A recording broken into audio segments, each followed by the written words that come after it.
સમાચાર પર હવે નજર કરી લઈએ તો વડોદરા મનપા દ્વારા 7,609.63 કરોડનું કરદર વિનાનું બજેટ રજૂ કરાયું. પાલિકાની આવક 4,861.23 કરોડ, ખર્ચ 5,036.71 કરોડ, 200 કરોડના બ્લુ બોન્ડ જારી કર્યા છે.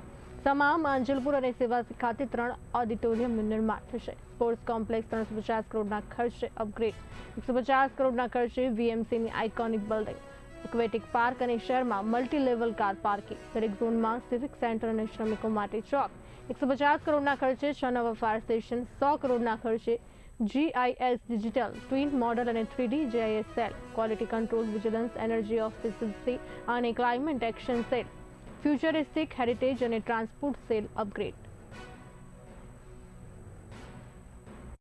વિશ્વામિત્રીમાં જે કામ કર્યું છે રિજુવિનેશન રીસીટિંગ જે કામગીરી અત્યારે કરવામાં આવે છે, વાઇડનિંગ અને ડ્રેજિંગનું કામ છે, એ પ્રાઇમરી કામ છે.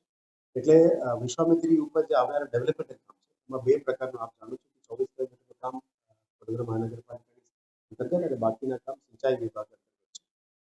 આવનારા દિવસોમાં જે બાકી સિંચાઈ વિભાગ માટે અમે ગ્રાન્ટ જે માંગણી કરી છે એ ગ્રાન્ટ આવ્યા પછી એની અંદર જે નવું સ્ટ્રક્ચર્સ, યાબીન વોલ્સ, નવું સ્ટ્રક્ચર્સ આ બધું જે કરવાના છે એ ઓલરેડી આયોજન કરી ચૂક્યા છે. એના માટે રાજ્ય સરકારની મદદથી અમે કામગીરી કરીશું અને ડેવલપમેન્ટલ પ્રોજેક્ટ છે એ બીઓટી મોડમાં જવું પડશે, કારણ કે ખાલી ઇન્વેસ્ટમેન્ટ કેપિટલ કરીને ડેવલપમેન્ટ ના થાય એવો ખરાબ કહેવાય. એના કરતાં બીઓટી મોડમાં ડેવલપમેન્ટલ મોડ અને રેવન્યુ જનરેશન મોડમાં જવું પડશે.